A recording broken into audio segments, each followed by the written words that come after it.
విశాల్ ప్రస్తుతం రత్నం సినిమా ప్రమోషన్స్లో బిజీగా ఉన్నాడు. విశాల్ పొలిటికల్ ఎంట్రీ కూడా కన్ఫర్మ్ అయిపోయింది. రాజకీయాల్లోకి విశాల్ వస్తానని బల్లగుద్ది మరీ చెప్పేశాడు. ఈ క్రమంలో రజనీకాంత్ మీద కౌంటర్లు వేసినట్లుగా కనిపిస్తోంది. రజనీ ఎప్పుడు కూడా పొలిటికల్ ఎంట్రీపై నేరుగా కామెంట్ చేయలేదు, కానీ తాను అలా కాదని అంటున్నాడు విశాల్. విశాల్ మాట్లాడిన మాటలపైన తలైవా అభిమానులు హర్ట్ అవుతున్నారు. విశాల్ రాజకీయ ఎంట్రీ ఉంటుందనేది ఫిక్స్ అయిపోయింది.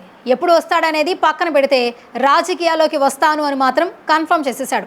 ఈ మేరకు విశాల్ చేసిన పొలిటికల్ కామెంట్స్ ఇప్పుడు నెట్టింట వైరల్ అవుతున్నాయి. ఆ మాటలు రజనీకాంత్ కౌంటర్గానే అన్నట్లుగా నెటిజన్లు కామెంట్లు పెడుతున్నారు. నేను రాజకీయాల్లోకి వస్తా, టైం వచ్చినప్పుడు వస్తా అంటున్నాడు.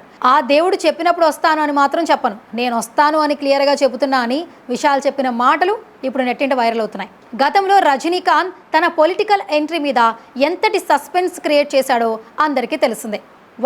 వస్తాను అంటూ ఊరిస్తున్నారు. చివరికి ఆరోగ్యం సహకరించడం లేదని డిసైడ్ అయిపోయారు. తాను మాత్రం అలా ఊగిసలాడే మాటలు చెప్పనని కౌంటర్ వేశాడు విశాల్. తాను ఖచ్చితంగా రాజకీయాల్లోకి వస్తానని స్పష్టం చేశాడు.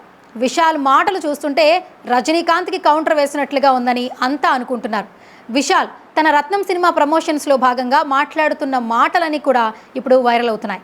రెడ్ జైంట్ సంస్థ మోనోపలి మీద కౌంటర్లు, మిస్కిన్ వల్లే తాను దర్శకుడిగా మారానని, అందుకు ఆయనకు థ్యాంక్స్ అని విశాల్ ఇలా అందరి మీదున్న కోపాన్ని కూడా కౌంటర్లతో వ్యక్తం పరుస్తున్నాడు.